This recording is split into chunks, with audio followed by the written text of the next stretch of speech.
You're listening to Why We Do What We Do.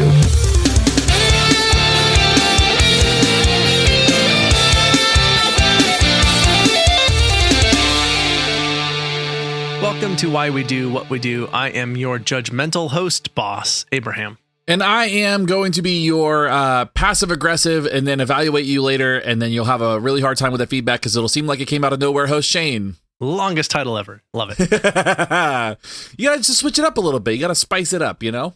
Yeah. If you're joining us for the first time, we are a science comedy podcast, is what I'm calling us today.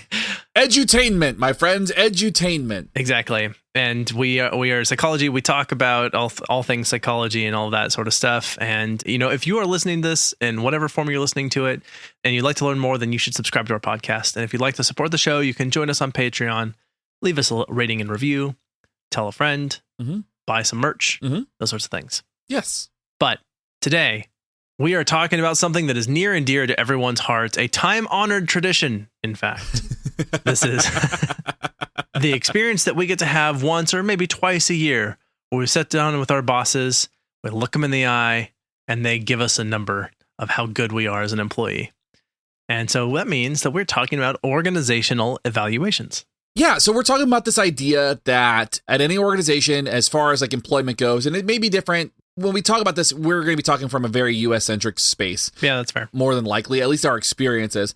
Organizational evaluations might be different in multiple places. So what we're going to try to do today is maybe attempt to answer the question of like what it is, what's its purpose, why do we do it, what's the best way to do it, maybe some tips and tricks to avoid maybe a problematic one, not necessarily from your workspace, but like providing a problematic evaluation. So we're going to try to unpack quite a bit here. So I don't know if you're ready to dive into this, but I think we could just go ahead and run. Yeah, this is the deep end. Let's do it. I'm ready. My bathing suit's on. I'm all oiled up, ready to go. That's true. I've seen Abraham at a pool. He does oil up. Helps you glide through the water faster. The oil repels the water. So much Vaseline. That's right. Yeah, so these performance, there's different names for these things. Like we've got performance evaluations, reviews, feedback, appraisal. It doesn't matter what you call it if it sucks. Those are all sort of titles you might hear when we're talking about this. And assessing one's performance at work can be tricky. It can also be pretty trivial. And perhaps the most important part of the evaluation is trying to pin down why we do it. Like, what's the purpose of this thing?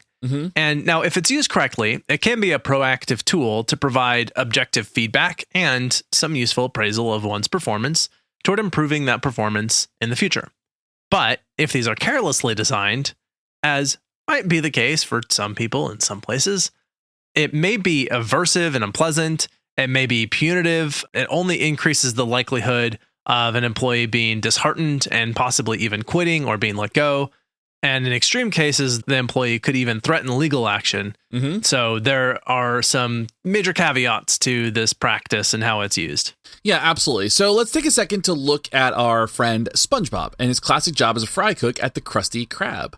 SpongeBob is a known kind of, maybe, let's say, he struggles with some learning sometimes. Yeah. And that's okay. But we can help SpongeBob. Okay. So ask yourself first, though, when you think of his charismatic boss, Mr. Krabs, how does he typically respond to SpongeBob's mistakes and misdeeds? He typically yells. Probably not the most appropriate way to go about that. Yeah. In fact, he blows up to catastrophic levels, and this is precisely what we don't want to happen in a performance review. And while SpongeBob receives a tongue lashing on the daily from Mr. Krabs, a performance evaluation should include several pieces that make it a successful meeting. It's designed to improve the employee's behavior, and we're going to review those in today's episode.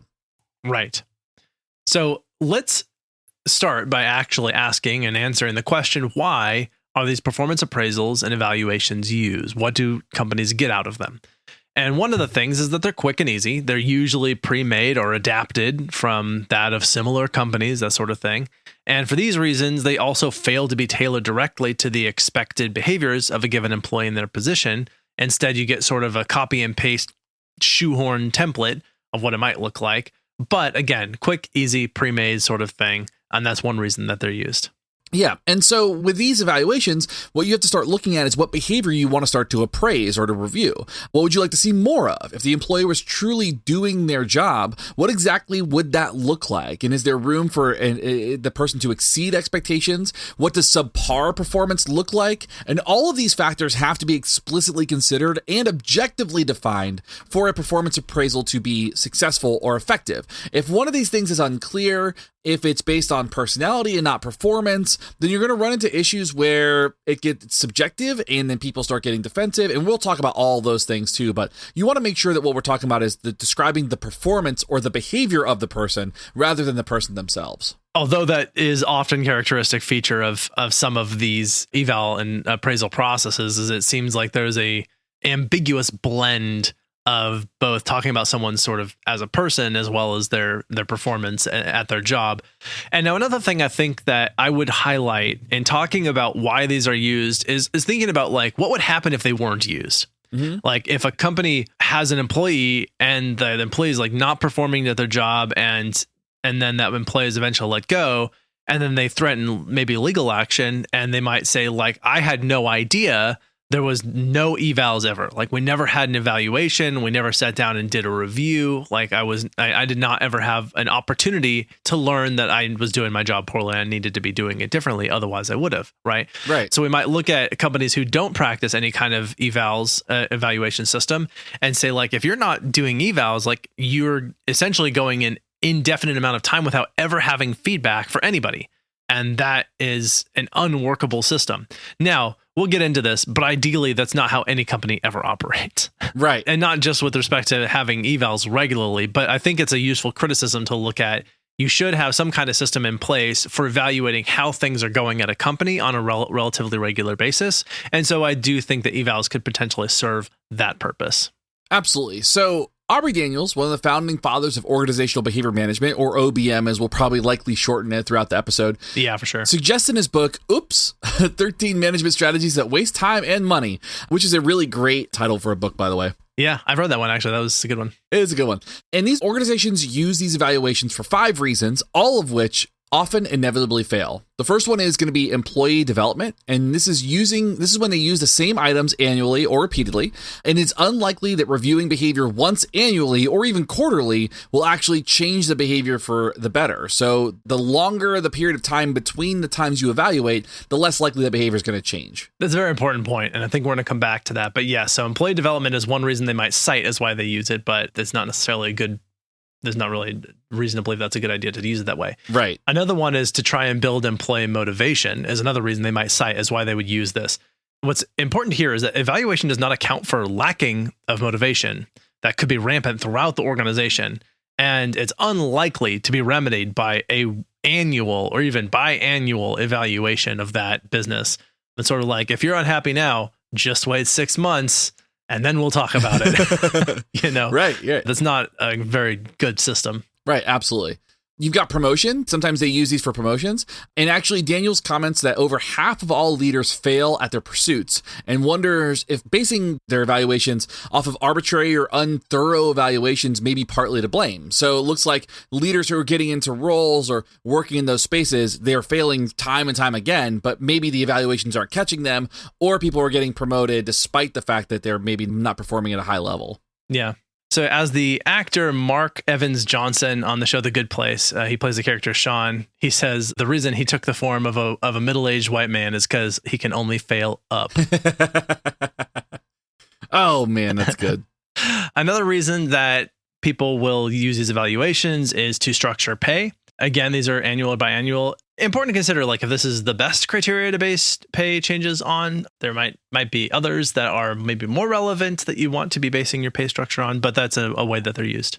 Yeah. And another reason that they do this is through legal termination, or that's the reason they cite. Yeah. And what they found is that studies will show that litigation ends up favoring the individual over the company time and time again. So what's the gain in using these as a protection for lawsuits when ultimately the employee themselves will be the person who will likely gain?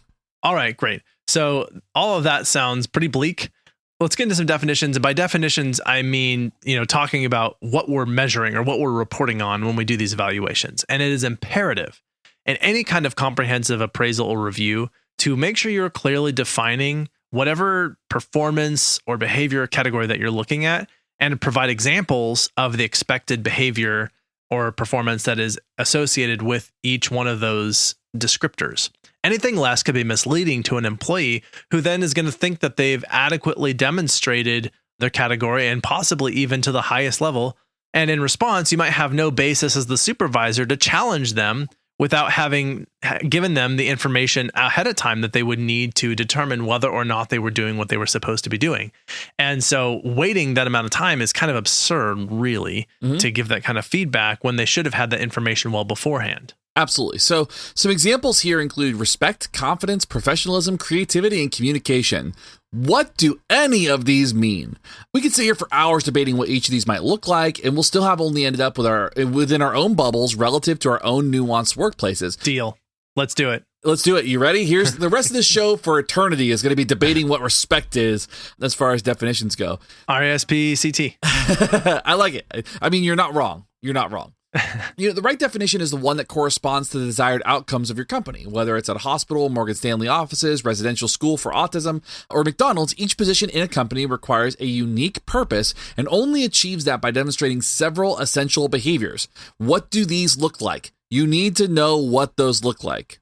And that's not to say that there's no merit whatsoever in sort of qualitatively speaking to how respectful someone is in a workplace.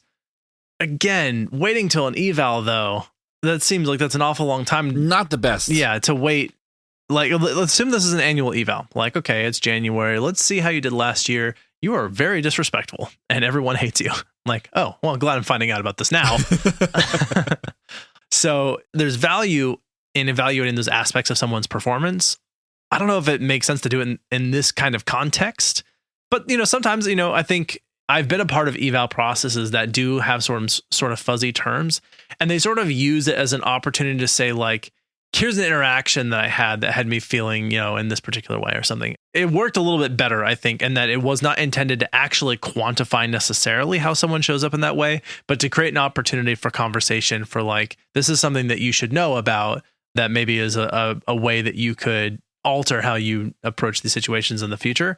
And so it's not to say that none of them could ever work, but it's, being mindful about what the intention is and how it's set up and what kind of response it's actually generating when doing those sort of evaluations. So on that note, everyone should watch Office Space for a brilliant satirical look at all of this and their eval process. It's so good. Yeah. So if you have a scale, keep it simple. So for instance, 1 to 5. Don't do something like the motivation assessment scale, which is 1 to 6, and it's like a bunch of like somewhat likely and kind of likely and iffy likey and all that. So keep it simple and have a rubric that clarifies what each level of performance along that scale would entail. You want to know what examples look like along that scale. You want to look at what performance looks like along that scale. And you want to have better indicators than just saying, yes, you scored a 4 on respect. Some way to use it so that it's likely to have some kind of beneficial interpretation when looking at those scores. Mm-hmm. Now, presenting in the review, it's ideal to deliver the eval face-to-face, both because it is more respectful and it creates an opportunity for direct questions and sort of more dialogue toward problem solving if necessary. And so that's another feature of this that I think is important. And just coming back to the fact that we're all on the same page about what each item on that eval means because it's been clearly defined and stated ahead of time. Absolutely. So at the end of all this, what we're saying is that you want to make sure you have clear definitions. And speaking of clear definitions, the following example is going to be what's called an advertisement, and they sell you things. So we're going to listen to that for a little bit, and then we'll come back and talk about misconceptions.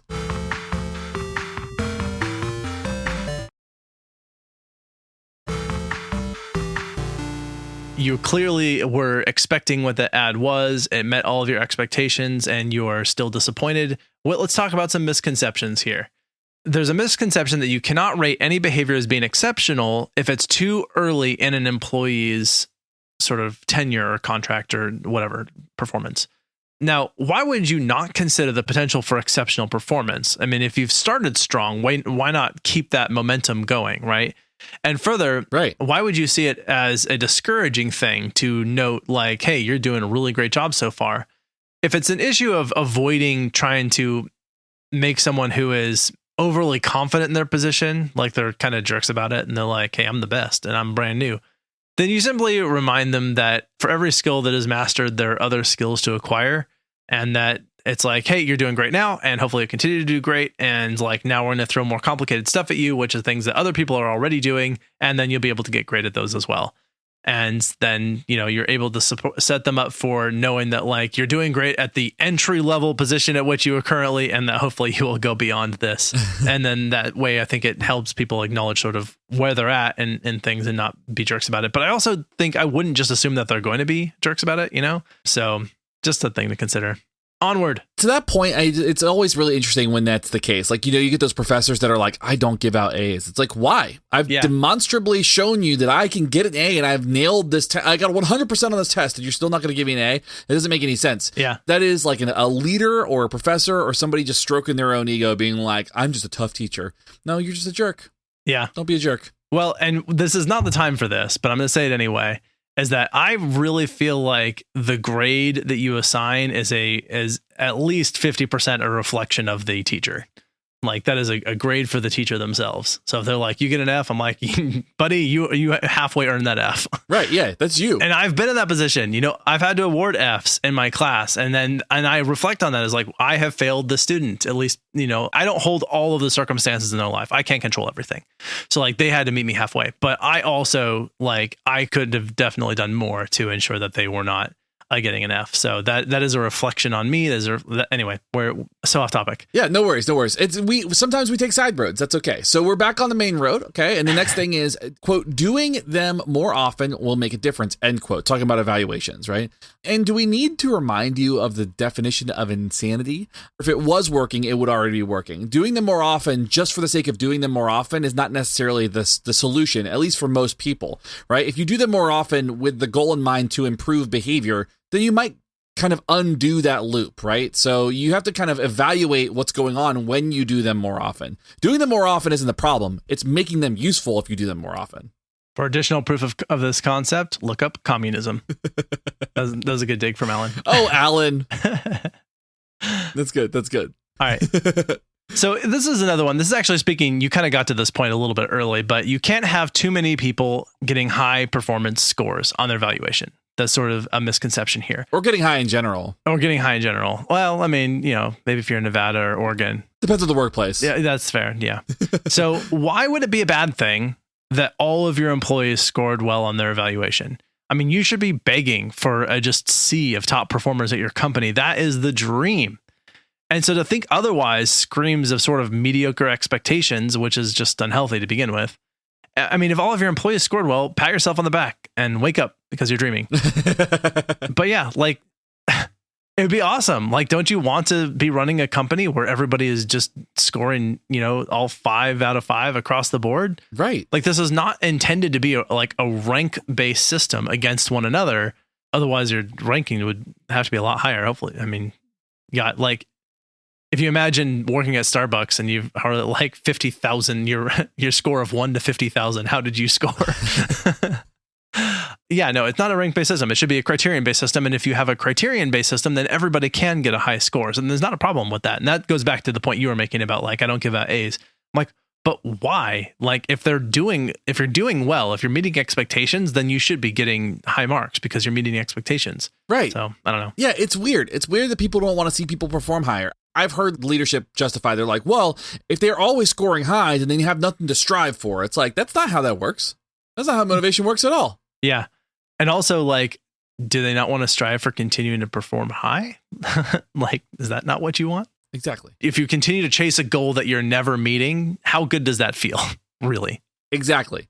Now, another misconception here is that performance reviews will answer all of your problems. And Denovi and Gavani in 2021 point out that the evaluations might be useful in telling you what employees aren't doing, but they are typically useless for telling you why, end quote. And I think that's really important. This is a critical problem that you'll find in workplaces. Like you'll see the what, but you won't understand kind of the context in which the employee's performance is failing, right? It might not be the employee's problem. It might be your problem because you haven't arranged an environment or set up the right systems or the right kind of stopgaps in place to make sure this person can engage in a really meaningful workplace kind of behavior. There's no definitions.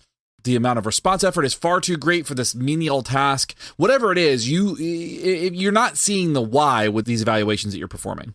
Yeah. So you just taking that circumstantial view, we're looking at what is the source of what's going on that we could then address. Because usually, like, they're very easy, straightforward things you can do. I mean, if you first figure out, do you know what is expected of you? That will solve like half of your problems is like people just unclear in their expectations. Mm-hmm. After that, if they do know what's expected, then the next question is, do you have what you need to do the job that you need to do? That will answer about 90% of what's left of people. Right. And then there's like a few more questions that you can sort of go through to ask until you finally figure out like, okay, like there's a fundamental problem here, but there's so many steps and levels you can go through that by the time you've answered those questions, you have more or less, you've ruled out almost everybody that's ever worked in solving whatever performance issue that you have. But okay, so we've got so many things to take on here. Let's talk now about sort of let's say you've got an employee you need to sort out, right? And so you are going to turn to your eval system. Your employee sucks, really sucks. Not only that, you got SpongeBob and Squidward, and they're both awful. Each one scored low in their evaluations, albeit in different categories. What's next? Yeah, so maybe you go with more training. Mr. Krabs yelling doesn't sound like the best one to deliver remedial training in a caring and productive manner, so maybe SpongeBob and Squidward should just quit and go try their hand at Plankton's competing restaurant, the Chum Bucket, which is a really great thing in there. That's like, it's literally a bucket. Yeah. Now, before they do that, a closer look at what each employee scored low on might be warranted. You might want to start there. Like, let's critically analyze why they're scoring low and where they're scoring low at. Yeah. So, for example, because we're going to stick with it, we are going to ride this SpongeBob metaphor out hard. And so hopefully we don't get too lost in the metaphor. So SpongeBob might have Squidward be on maintaining a personable attitude. I think that's reasonable. For sure. But Squidward might be a more reliable employee to keep the place clean and to cook and that sort of thing. SpongeBob has a knack for starting trouble accidentally. However, if part of their company review is reliability, if both employees score 1 out of 5, how are we to know what exactly to help them improve on? Like, what are we supposed to intervene with? And how are we supposed to give them that specific feedback? So, SpongeBob. If we didn't hammer the point home, SpongeBob. Yeah. So I think that's important to remember, right? We're doing these evaluations. We are evaluating, we're scoring people's performances.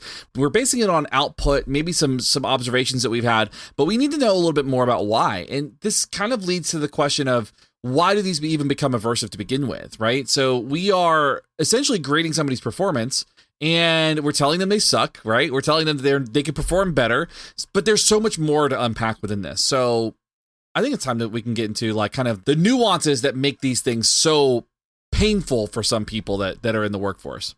And we've kind of highlighted some of them as we've come along, but when referencing the Denovi and Gavani 2021 article, they commented that performance evals might be a quote necessary evil, unquote, but they become looked at in such a way because of poorly designed systems. Whereas a periodic evaluation sits lingering on the calendar, or maybe gets bumped a few painful times into subsequent weeks, having an alternative system in place of regular feedback may be more prudent. So it's not that we have to get rid of the eval system. We just change the way that it works to make it a better system. And they even suggest replacing evaluations with coaching strategies that incorporate tactics of behavior analysis like prompting, positive reinforcement, and other things. And they highlight that providing feedback and help in the moment versus long-term, we're talking annually and all that. If you're able to do it in the moment, rather than that long period of time, it actually may be more successful in shaping whatever that behavior is and like teaching that behavior that you want to see. You want to improve that performance in that moment and not wait a year for that poor performance to continue to happen over and over and over again. So if we adopt the rules of optimally using reinforcement, if we sit there in that moment and we deliver praise and reward for those performances that we want to see, that immediacy is going to help improve that performance within that moment. Absolutely. Maybe they're not as often. We can help reduce the aversive feelings surrounding performance appraisals and feedback in general if we make the delivery routine, perhaps even informal sometimes as part of regular collaborative systems. So it doesn't necessarily need to be this super formal sit down meeting. Instead, it could be something where it's sort of like on a monthly basis, let's say. We're just going to check in on how things are going and sort of course correct if need be. So, we've got this open form approach that invites questions and clarifications for role responsibility and missing resources, that sort of thing, restating expectations if needed. And then also evolving the goals of the employee, see how the employee's goals may have shifted since the last check-in and how those might fit better with the company's goals and expectations. How can everything be tailored to yield the best possible outcome for both the employee and the employer, and so the organization and the team, I guess, is a way to think of it. Yeah, there's a really great book. It's going to be my recommendation later, but they talk about the idea that there are performers at your place of employment. There's 6 types of performers. There's people who are kind of maintaining, but they're maybe maintaining a low performance, maintaining at a medium performance, maintaining high performances. But really your exceptional performance people are either people that want to advance, and so they're working on different goals and different skills to advance. Those are called your superstars. They call them your superstars. Sure. And your rock stars are the people that are consistent all the time, and they have exceptionally high performance all the time, but they're not interested in anything other than doing well at the job they're in. They're not interested in career advancement and promotions. They're good where they're at. And it's important when you're doing evaluations to look at, is this person looking to advance, and are we going to be teaching them a different skill set to advance, or are we going to be maintaining this person and maintaining their performance at this level in this position as we go forward? And that's really important. That caters to your employees specifically. Yeah, absolutely.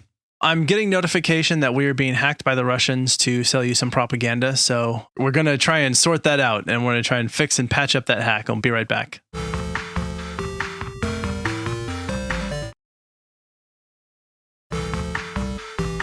All right. Patched, hopefully fixed, maybe only temporarily. We'll see. We'll see how long this conversation goes on. That's a major predictor. Let's talk about some alternative strategies to the sort of common eval system, how that's commonly used. And one is to track information. If things can be graphed, recorded, visually displayed, etc., the better way you have to interact meaningfully with your data, the better you'll be able to use that data and to have it work for you. So keep a record of performance, particularly to show growth, and have that as something to revisit. If you are going to this monthly check-in system, then, once a month is a pretty decent interval at which to just sort of check in on how are things going based on these sort of metrics of things that we've identified. You can also involve feedback from other managers that oversee part of that employee's performance. So sometimes you might have a particular bias against an employee or for an employee. It can go either way. So it's important to get somebody who is kind of overseeing that person's work, but not necessarily your viewpoint, because they may have a different experience with this person, and they may have different indicators and performance indicators, good or bad, that maybe you're missing because of your own particular bias. Another one in here is involving feedback from the employee's own subordinates. And this is actually a really key point that I'm going to get to a little bit later as we're talking about the systems and how they could work and things to consider in their working. But their behavior toward higher ups and those beneath them might differ, and it's important to have the whole story. And so you are getting a more comprehensive view by looking at people who are affected differently by that person's performance and their behavior inside of a job. I think that's a really cool strategy that I like. Another strategy that Alan points out here, and I think is really powerful, is just get to the damn point. And there's a time and a place, obviously, but you don't want to dance around tough news. If it's done right, you're telling the employee these things that are going to help them and that are going to help the company and help other employees that are working with that person. And if everyone is on the same page with the same goals of success, this should make sense. This goes back to kind of what we were discussing earlier with Denovi and Gavani, talking about specifically coaching strategies and making sure that you are coaching in the moment, because you're not giving that person a long time between bits of feedback before they have a chance to improve their performance. This really makes a huge difference. This idea of just getting to the point and being able to provide more timely feedback. Do you think that maybe he wrote that just for us and we weren't supposed to read it out loud? Probably. Just kidding. He's like, you guys are long-winded. Like, Yeah. how'd you drag an episode that's supposed to be 15 minutes long into 35, 40 minutes? Yeah, or an hour. Or an hour. No It's problem. a skill set. It's a superpower. It is. Yeah, we're superstars like that. Another strategy, one of these alternative strategies here, is to have a conversation. You shouldn't be talking at employees. It should be a dialogue, and a healthy dialogue, ideally, in which you are both conversing about something. Ask them how things went and how they think they performed, that sort of thing. You bring them into decision-making processes and that sort of thing. And so that's another cool strategy that I really like, that I think also just is a little bit more human, if you will, a little more respectful of people. So I like that one. Another point they bring up too is always include action steps at the end, and this is going to leave the employee with steps to begin taking that they can take towards their own improvement. But I think important here too is make sure that the manager or the leader also has action steps. What can I do better for you so that I can make sure that you're supported and that you are feeling like that you have everything you need to succeed? Because I think it's really easy for a manager to come in and be like, you need to do this, this, this, this, and this, without kind of being self-reflective or giving that person the opportunity to say, hey, if you are asking me to do this, this is what I need from you to do this well. And so I think that there has to be that kind of that ebb and flow, that two-way street that goes along with that too. And the last one, and I think this is kind of generally good advice, even outside of it, of evals, is set a time and stick to it. Make sure you know the location, medium of delivery, who will be there, and disseminate that information to the employee ahead of time. And again, I think that's pretty relevant for most work tasks. Yeah. Is like anything you're going to need to know time, location, medium, who's there. Make sure you have all the expectations ahead of time. But let's just make sure that we're saying, I guess, that it also applies and should apply to evals. Absolutely. So the Harvard Business Review provides some do's and don'ts to effective performance reviews. So we're going to go over several do's and just a couple don'ts, because we definitely want to give you more do's than don'ts, because do's are better than don'ts. And we're going to see how many times I can say do's and don'ts in this sentence. Yeah, I was gonna say, I realize I just... at what point do those words stop making any sense? Yeah. We're gonna just like beat the wheels off of it. So let's go ahead and start with do's, not don'ts. We'll start with do's first. Thank you. And then we'll get to don'ts. So this is the do's, right? This is the do's. We're gonna start with the do's. So we do want you to do these things. Do these. We do want you to do these things. Do not these the things don'ts. that we're going to say to do. Don't Got do it. the don'ts yet. Do the Right. do's. Got Okay. it. Don't do the don'ts. Do the do's. Thank you. Okay. So the first thing is you want to clarify at the beginning of each year how you will evaluate your employees and involve them in individualized planning sessions. And this can include some goal setting, just some conversations, including some mastery skills, including what a peak performance looks like, including what a mediocre performance looks like. So you have different examples, and establish how you and the employee will know if the job is well done. And that might include those check-ins as you go forward too. Another one is give employees a copy of their appraisal so that they can emotionally react in private before the discussions. They have it ahead of time. They can read it, reflect on it, that sort of thing. Employees respond to feedback in many different ways, of course. I mean, these are just people we're talking about, and people respond to these things in the way that they respond to them, which is going to be unique to them and their set of circumstances. Mm-hmm. And perhaps it might be more constructive and thoughtful in the discussion. They might be if they can process any amount of news that they need to process before they come to that meeting. So it's not just reactive bombshell. Here's all of this news you're getting, even if it's positive sometimes. Like having that information ahead of time is something where you can then feel like you're meaningfully engaged in that conversation, as opposed to being completely taken out of that conversation by a reaction you had to something that somebody said that maybe caught you off guard. I've been in evaluations where I have gotten totally blindsided by something, and it throws you off. Like you go in and you are expecting to have a conversation and you can't really focus because they hit you with some bit of feedback that you weren't prepared for. And so having that evaluation ahead of time is super helpful for kind of ensuring that that person can have a constructive conversation around whatever that feedback is. Yeah. So you may be more likely to have employees come prepared with questions instead of putting them on the spot, like I just mentioned. And it's actually going to result in that more productive meeting, but they can bring questions to you. Hey, why did I score this? What's your expectations for this so that I know going forward? I didn't know this was part of my role, so I'm getting evaluated on this thing that I didn't know. Can you show me where that says that this is part of my role so I can make sure that I attend to my job better? There's a lot of different things that employees can bring to the table that maybe they don't get an opportunity to when they're blindsided. And as we sort of already pointed out, but again, it's worth noting that the review should not be the first time, like the feedback in the review should not be the first time that an employee is hearing about it, particularly with issues regarding their performance. And just remember that immediacy is fundamental to the success of any kind of incentive systems you have, as well as any kind of corrective procedures you have. That immediate feedback is absolutely key. Ideally in the moment, if you can give feedback right as something happens, that's going to be the best time for that to occur, of course, rather than waiting for that performance to occur repeatedly in the incorrect way and then having to say like, oh, you know that thing you've been working on for 3 months? Yeah, you've been screwing that up the entire time. Yeah, that's a bummer. Now I finally have a chance to tell you about it. Yeah, I was waiting for the right moment to just dash your dreams. Yeah. So now that you're really good at doing it wrong, I need you to change what you're doing.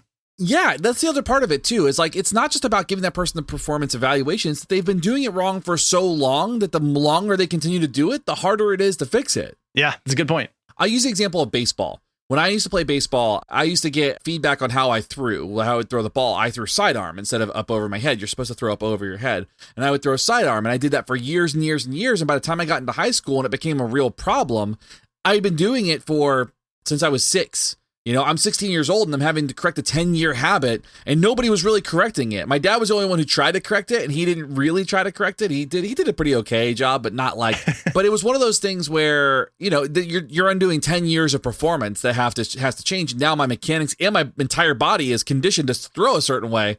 And it's not going to work. That's your performance eval of your dad's coaching. Like, you were pretty okay. My dad was a good coach. He just didn't have patience for me. Got it. I was not the best employee for him or student of his. No, I'm just giving you a hard time anyway. So, all right. Another one is to maintain positivity for good performers by highlighting the strengths and the achievements during the conversation. Again, we don't need to like needlessly berate people who are doing a good job just because we think that that's somehow going to motivate them to do better. If they're already doing a good job, let's just acknowledge that. We want to utilize that positive reinforcement piece as much as possible, even if it's simple as praise and recognition. Honestly, I think people underestimate sometimes how far acknowledgement can go when you're sort of like really genuinely letting someone know, like, you did such an awesome job with this. I'm just really thankful that you put in what you did and that this has been really helpful. And then that can maintain and even increase good performance is those kind of acknowledgments. So, you don't need to be stingy with stuff that's free to you, which is like telling somebody they did a good job. And I think it's important too. Again, this should not be the first time they're hearing that they were doing a good job too. True. And this is, I think, really, really important for that person. If the only time they ever get any positive feedback from you is once a year, then you need to make that schedule a little bit more dense, because this person shouldn't be hearing that they've been doing good all year for the very first time in that meeting. All right. So just to wrap up our dues, we're going to quick summary on those is clarify how you evaluate employees, give them a copy of their appraisals ahead of time, and maintain positivity for good performance. And so those are the dues. Yeah. Now, don'ts. The first one is that you don't want to offer general feedback. Be specific about what you're doing, right? The offering general feedback is a problem because it's kind of like, what does good job even mean? Yeah. Good job doing what is what you should be looking at. Good job does not work. Or, hey, thanks. You should be like, thanks for doing this for me because this turned out really well. And give people rationale. Hey, when you did this is what happened and this was the outcome of that. And I want to say thank you. Yeah. So that type of thing, when we talk about specific feedback, sometimes it may be something they need to stop doing, something they need to start doing, or something they need to maintain. And so when you're providing that specific feedback, make sure it's one of those areas. Do they need to stop this behavior? Do they need to initiate this behavior? Or do they need to continue this behavior in that performance? Yes. All right. Another one is discuss salary compensation. Again, this is information really that you want them to have pretty early on in the conversation, prior to. So this is another recommendation against things to do. And then the last one I'll just go ahead and jump into really quick is sugarcoating. There's a tendency, I think, to want to try and sugarcoat things because it sucks to deliver bad news, right? Like, we don't like to do it. We don't like to be on the receiving end of it. I mean, there's some people who probably like to do it. I can think of one notable person who used to have a relatively high position in this country who that was their whole thing, was not sugarcoating things, and they enjoyed causing pain, but they're not in power as much anymore. Yeah. Which is a good thing. Yeah. Just chilling in Florida, ruining the world. like one does in Florida. As one does in Florida. Yeah. Instead, you want to use the opportunity to demand improvement and clarify a plan. And I mean, demand, is being maybe a too harsh a word, but to, create an opportunity to do better and to show what the possibility is there. If you downplay the effects of things, and you don't need to be mean about it. Like, it's just like, there is a real cost to when these things don't work out the way they need to. It's a cost to other employees. It's a cost to bosses. It's a cost to the business. That can something you can highlight objectively without it being personal, and just say, like, this is what's happening. This is what needs to happen differently, and be straightforward about it. Because when you do the whole sugarcoating thing, then oftentimes it sends the wrong message. They're like, okay, so it's really not that big a deal. If I screw up on this again, then it's like, not a really big deal. But like, it might be a big deal. Right. It might be, but oftentimes sugarcoating comes from a place where you care about that person's feelings and you care about your own feelings. Like, it's hard on yourself, but also you don't want to hurt this person's feelings. And so that is actually detrimental to everybody involved. I mean, my favorite example of sugarcoating is like if you had a friend of yours and you were out at a restaurant and their zipper was down, you probably wouldn't sugarcoat it and be like, you should probably check your clothes. You'd be like, dude, your zipper's down. Yeah. You would be very straightforward with that. So this is kind of the same thing. It's like, don't let that person's zipper stay down because you feel uncomfortable. Yeah. Just say you could get arrested for what you were doing right now and then provide no other feedback. Yeah. Not helpful. Not helpful at all. All right. We have one final section to tackle here and then some sort of, take homes and other aspects. And before we do that, I need to take a breath and appraise how this episode is going. So I'm going to do some evaluating of ourselves and we'll come back after that.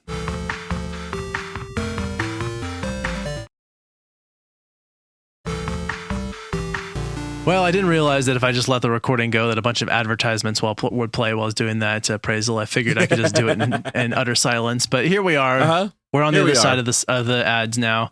And let's talk about, so we've mentioned this before, but this organizational behavior management, or OBM, and how that's related to behavior analysis. It's also related to industrial organizational, or IO psychology, and that sort of thing. And what they have to say about this topic of appraisals and performance evaluations and that sort of thing. Yeah, so if you're interested in identifying any sort of the source problems for an employee performance issue, like if you're trying to figure out why somebody's doing it, whether it's a training issue or just a performance issue or whatever it might be, there are some tools that are out there that are super helpful that are actually designed to isolate these issues.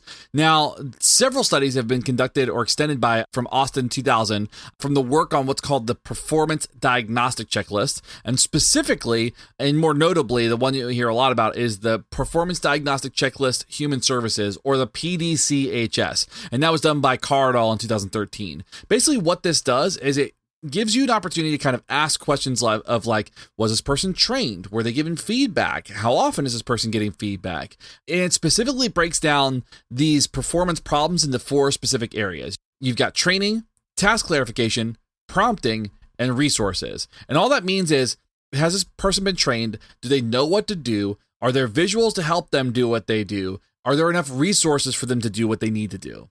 And so it's really nice because all of these factors can contribute to employee performance in one way or another. And if you're just simply rating the behavior as insufficient without looking at these other things, you're not getting the entire picture.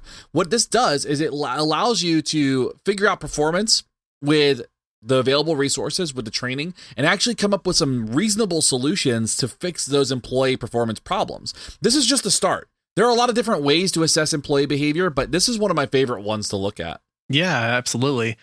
Just a more systematic way to get at the actual thing that we need to address. So let us reiterate quite simply: clear definitions of expected behavior, systems of positive reinforcement, routine delivery of positive and constructive feedback. These are all things that sort of, I think people will figure out somewhat intuitively. They are definitely informed by and supported by the research that's been done in behavior analysis and OBM specifically. And this will all contribute to a better outcome across the board, really no matter the organization. I mean, this is going to work, whether you have a team of 2 or 3 people or you're working in a gigantic organization. The organizations are driven by human behavior. And human behavior is going to follow the principles of human behavior at all times, even when it's behaving in an organization.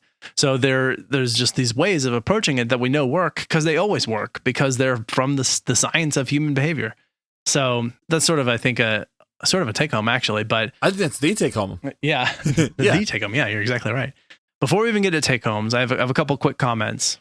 One is, I think, so we sort of talked about this idea of getting employee feedback. And I've thought about this. There's something called the 360 evaluation, 360 degrees, meaning that everybody in an organization evaluates everybody else. Mm-hmm. And now, while most organizations are too large for that really to make a lot of sense, what you can do is have people evaluate both their superiors and their subordinates in their eval process.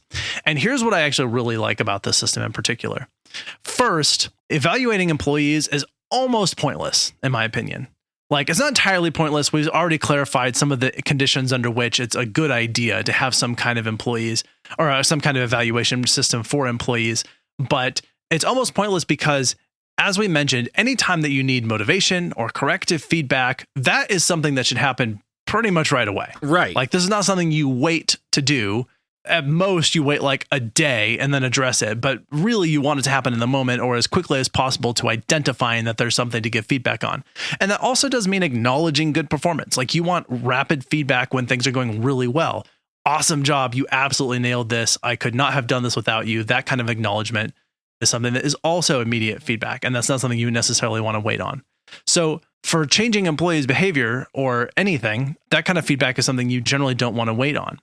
The other reason is because arguably, if something does need to change in an organization, the most efficient, the most impactful way that you can do that is to address leadership behavior. Mm-hmm. And so having the employees evaluating their superiors gives a lot of information about what's not working for them.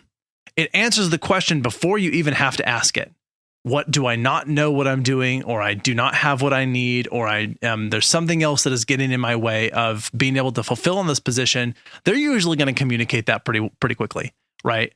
And so if they have a system by which they can give that feedback regularly, then that, I think, is going to serve an organization far better than this weird, in my opinion, weird top-down approach of like, you don't have anything you get to say to me. And I'm just going to assume that leadership is perfect and has no reason to change. And the only thing that's going to happen is we're going to just continue to pass that down to you. Like, we're going to just keep scrutinizing you and what you're doing. And like, while I think there are reasons that's useful to have some kind of eval process in place, I really feel strongly that it is important that the people who are in the highest positions also receive some kind of evaluation from their employees. And there's also then a certain level of accountability. Like, if I am a jerk as an evaluator, then I'm probably going to have that show up in my evaluation, Right. And so it's not that, we want people to sugarcoat everything. It's really more about like, how do we have an intentional dialogue where we're both acknowledging where things are working and where they aren't, because it's in the service of accomplishing our mission as an organization, as a group of people, and ultimately, hopefully, as a team, right? And so that's something I think I would like to highlight, is this whole 360 evaluation thing, and the whole idea of that. Oh, and one more piece of this is relevant too, is I think you should always specify the time period for which the eval takes place. Like, if you're giving someone feedback about something that happened 2 years ago, that is too long. That is way too long. Like, when the eval process happens, like, this is for the last 6 months that we're reviewing, and that way everyone's on the same page about what they're talking about, right? And again, like, this is not a time to air out grievances. Like, mostly those should be occurring in the moment and be remediated as they occur. But there are other things that you can use that time for. And so that's, I think, the two things I would really add is that 360 degree eval process where the superiors are getting a lot of feedback. And again, because they're the ones who need it more and aren't going to get it otherwise, and they're in the position to make the most changes. And then also that it should specify the time period in which it's taking place. So that was a huge diatribe for me, but thank you for giving me the platform. So my take home points are this: evaluations are important if they're done well. If they're not done well, it can really damage an entire organization. It can damage your relationships with people. So what I'm saying here is that these evaluations do matter. They do matter if they're done right. They don't matter if they're done annually. And that's something I really try to emphasize with the people I work with. It's like, do these more often. Give people the feedback before it becomes a significant problem, because it will be a significant problem if you let this continue. I think one of my biggest take-home points, I feel like I could end on, because we've sort of had a few already as we've sort of been talking. But I think if you do nothing else, you really clearly scrutinize the purpose of an eval. Like, what are you trying to get out of this? And reverse engineer from that what a reasonable eval process looks like. Because I think if you've identified your outcomes, then you've provided a path for how you're going to get to those outcomes. And if those outcomes are things like improved employee performance, then you're probably going to start doing a lot of evals more frequently, right?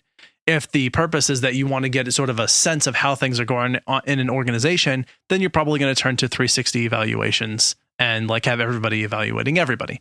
Like, I feel like if you start by identifying what do you need out of this process, that will seriously answer so many other questions and help drive this. And then, as a separate take-home point, I think, but along the way, keep in mind that these are constructive or they should be constructive, and that you want to use this as an opportunity for both positive reinforcement as well as just, restating or clarifying anything that needs to be restated or clarified. But it should be relatively objective, and you don't want it to just be aversive and unpleasant for people. So I think that was honestly one of my biggest take-home points. Find your purpose. Yeah. I mean, I think that's a perfect way to end that, because I really don't have anything more to add to that. Lovely. Well, then what I have to add is some recommendations. Let's do it.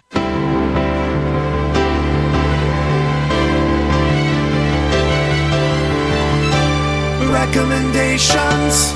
My first recommendation, or my only recommendation for this one, is actually very much so in line with the topic that we're covering today. If you get a chance to pick up this book, it is called Radical Candor by Kim Scott. And it is all about this exact issue, is when you're leading people, how to effectively lead people in a way that is caring, that is forward, that gets the job done, that eliminates these issues of annual evaluations as part of a process. It tells you a bunch of different ways to set up a more constructive or a more, I guess, purposeful or impactful type of evaluation process. She gives different examples of how difficult it is to fire somebody and how to do that in a way that is still tactful and meaningful and purposeful, and understanding that like it is a necessary evil, but it is something that needs to happen for the benefit of an organization sometimes, or for the benefit of that person even. So it's a really good read, and what it does really well is it is incredibly behavioral without being overtly, like, without using the terminology. Like, she is packaged just so well that you're kind of like, if behavior analysts could do this, we would rule the world. Wow. That is quite a sell. And I'm interested now, because I have not read that one, but I'm very curious about it. So thank you. It's very, very good. Yes. Awesome. All right. Well, I'm going to give what I'm going to call a soft recommend, because I'm having trouble of thinking of a very firm recommend, which is a horror movie I saw recently called Antlers. If you're into horror movies, you might have some fun with this one. There are plenty of things I think to criticize about it. But I think for the things that I did like about it, one is I think they did a pretty good job with the effects. They mostly didn't show the monster most of the time. This is a monster horror movie, by the way. Ooh. Yeah. So you don't see the monster except in like low light and shadows and that sort of thing, which made it look very real. When they do finally show it, it's not for very long, and they did a pretty good job with the effects there. I think that some of the acting is done really well, and that some of the actors really committed to their parts well. There were a few unexpected, like, oh, they're not ever going to do that to that character because they're too important. And then they just did it. And you're like, oh my God. So it subverts expectations a little bit. And so that's about what I think I have to say about Antlers without giving too much away, is check out Antlers. And this, I think, is, at the time we're recording this, available on some streaming platforms. So hopefully I'll be able to find it. All right, good. I'll check it out. So first of all, a huge shout out to Alan for putting together the notes on this one. And, my team in general, which is Justin, Selena, Kyle, and Britt. And of course, thank you, Shane, for recording with me today. Always, always, always. And then we could not have this podcast continue to exist without the generous contributions of some amazing people that are our Patreon supporters, which includes Amanda, Brad, Kathleen, the Daily BA, Justin, Justine, Kim, Kostia, Layla, Megan, Mike M, Mike T, and Shauna. Lovely people. I've gotten to correspond with them on Discord and various channels through Patreon. So if you'd like to join that group, you can do so.